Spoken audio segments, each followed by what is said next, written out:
जो गरीब घर की बच्ची हैं, जो उनकी बेटियां वो पढ़ ही नहीं पा रही, जो माननीय आदरणीय बहन कुमार मायावती जी ने बहन जी ने जीरो बैलेंस पर एडमिशन स्टार्ट कराया था जब उनकी गवर्नमेंट आई थी। किसी भी समाज का हो जिसके घर में पैसा नहीं है, फाइनेंशियल कंडीशन उनकी बिल्कुल जीरो है, उसको जीरो बैलेंस स्कॉलरशिप मिलती ये थी। अमृतकाल है सर आप देखिए आज के टाइम में आपकी बीजेपी गवर्नमेंट ने स्टडी खत्म कर दी है। बीजेपी गवर्नमेंट ने ये काम कर दिया, यदि किसी का कोई घर का खर्चा 15,000 रुपये महीना और उसके घर में बच्चा पढ़ना लिखना चाहता है तो वो पढ़ ही नहीं पाएगा। सर बीजेपी गवर्नमेंट ने तो स्टडी खत्म कर दी आपकी।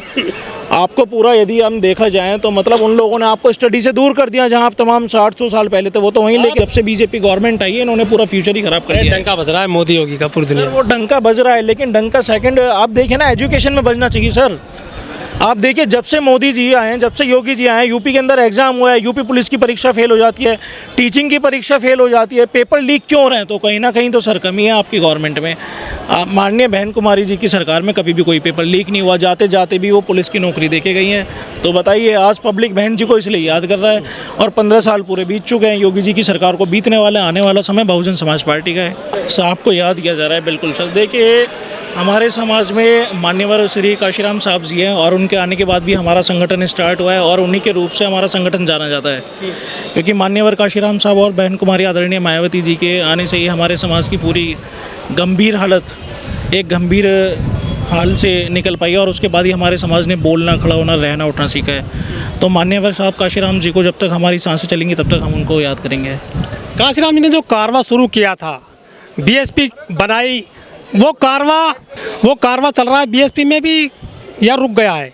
मान्यवर साहब काशीराम जी ने जो कारवा स्टार्ट किया था वो कारवा अब दोबारा से स्टार्ट हो चुका है। आदरणीय बहन कुमार मायावती जी के आदेश आने के बाद अब दोबारा वही कारवा हर गली में, डोर टू डोर, हर व्यक्ति के घर पे जाके बहन जी के लिए समझाया जा रहा है और बीएसपी पार्टी की सारी गाइडलाइन समझाई जा रही है। बीएसपी पार्टियाँ की खूबियाँ बताई जा रही है। बीएसपी पार्टी में जो हमारे शेड्यूल कास्ट और जितने भी दलित हैं, जितना भी ओबीसी है, अल्पसंख्यक के माइनॉरिटीज़ है, जितने भी जनरल समाज के लोग हैं, सभी लोगों को समझाया जा रहा है। सभी लोगों को उनके एक पिछड़ेपन में जो उनके हालात थे, उनको हालात से निकलने के लिए क्या क्या स्थिति अब आने में, वो सब चीज़ें उनको समझाई जा रही हैं। 2012 के बाद से आप लगातार चुनाव हारते आ रहे हैं, आखिर कहाँ खामी देखते हैं आप? आपने सही बोला सर, 2012 के बाद से हम लोग लगातार अपनी पार्टी में विफल हो रहे हैं। कहीं ना कहीं हमारी पार्टी में विफल होने के 2 से 3 उद्देश्य हैं। यदि हम बात करें ओबीसी, अदर बैकवर्ड क्लासेस हमें खुल के अभी सपोर्ट नहीं कर पा रहा है। हमारे पास जो अभी सपोर्ट कर रहा है वो सिर्फ हमारा शेड्यूल कास्ट है, जाटव समाज है। कहाँ गया ओबीसी और ये माइनॉरिटीज़ और जो और अन्य जातियाँ हैं?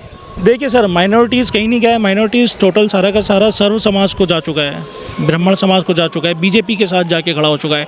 लेकिन माइनॉरिटीज़ की बात करें, माइनॉरिटीज़ वो समाज है, माइनॉरिटीज़ को हमेशा बहुजन समाज पार्टी आदरणीय बहन कुमार मायावती जी ने ही उनको आगे बढ़ाया है।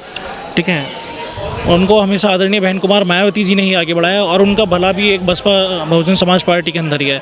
बीजेपी की पार्टी सिर्फ एक माइनॉरिटीज़ को एक वोट बैंक के लिए यूज़ कर सकती है, बाकी उनका इन फ्यूचर कुछ नहीं है। लेकिन लोग कह रहे हैं कि जीरो हो गई है बीएसपी, ख़त्म हो जाएगी पार्टी।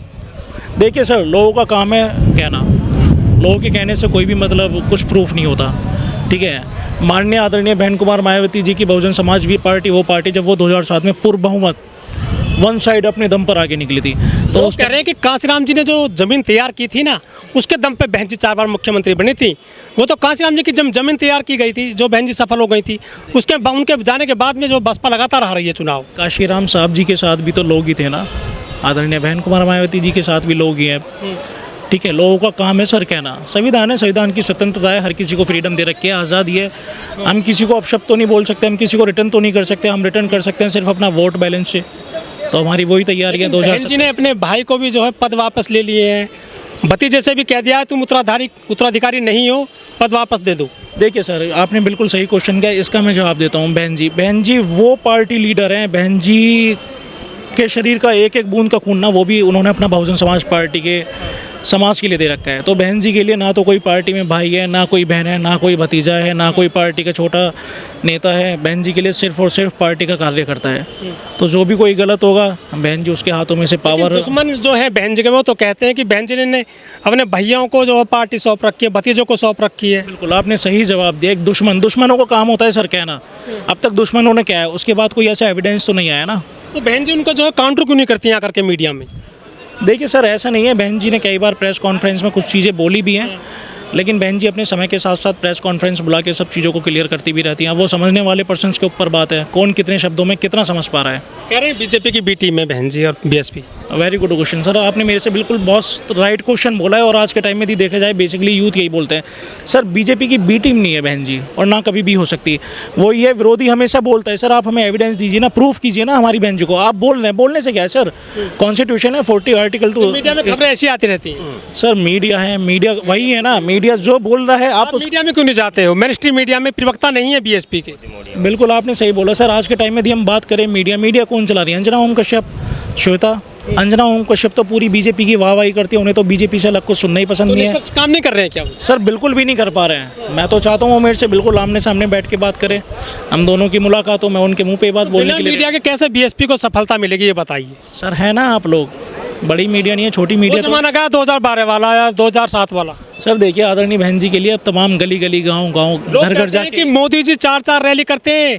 एक रैली करेंगे महाराष्ट्र में, फिर बिहार में, फिर जो वहाँ चल जाते हैं विदेश एक दिन में, और बहन जी कोर्ट से नहीं निकल रही हैं। सर मैं बताता हूँ, मोदी जी 4 रैलियाँ नहीं करते हैं। मोदी जी जब इलेक्शन आते हैं ना तो उन बूथों को अपने अंडर में अपने अधिकार के द्वारा ले लेते हैं। तो उसके बाद हमारे समाज के लोग हैं वो वहाँ तक वोट ही नहीं डाल पाते हैं। हाँ सर, चुनाव में आते हैं और चुनाव ना होने पर भी बहन जी अपने पार्टी के जितने भी नए नए लॉजिकल सलाहकार हैं, जितने भी एक्सपर्ट हैं, उनको भेजती हैं। अन्य पार्टियां धर्म की राजनीति कर रही हैं, वो राम की बात करती हैं, राम मंदिर की बात करती हैं, लेकिन बहन जी संविधान की बात करती हैं। सर देखिए, राम मंदिर से किसी की फाइनेंशियली इकोनॉमिक कंडीशन तो सुपर नहीं हो सकती ना। अरे महाकुंभ से कितना अर्थव्यवस्था बदली है भारत उत्तर प्रदेश की। महाकुंभ आने के बाद महाकुंभ के अंदर इंसिडेंट भी तो बहुत सारे हुए हैं ना। महाकुंभ के अंदर इंसिडेंट देखिए आप। मजबूत कर दिया उन्होंने। सर धर्म कभी किसी एक का नहीं हुआ सर, संविधान है, कॉन्स्टिट्यूशन है सर, कॉन्स्टिट्यूशन असेंबली है। आप खुदवारे वहाँ से उनके धार्मिक प्रतीक निकल रहे हैं। सर वो अपनी पावर का गलत इस्तेमाल कर रहे हैं। वो अपनी पावर का गलत इस्तेमाल कर रहे हैं।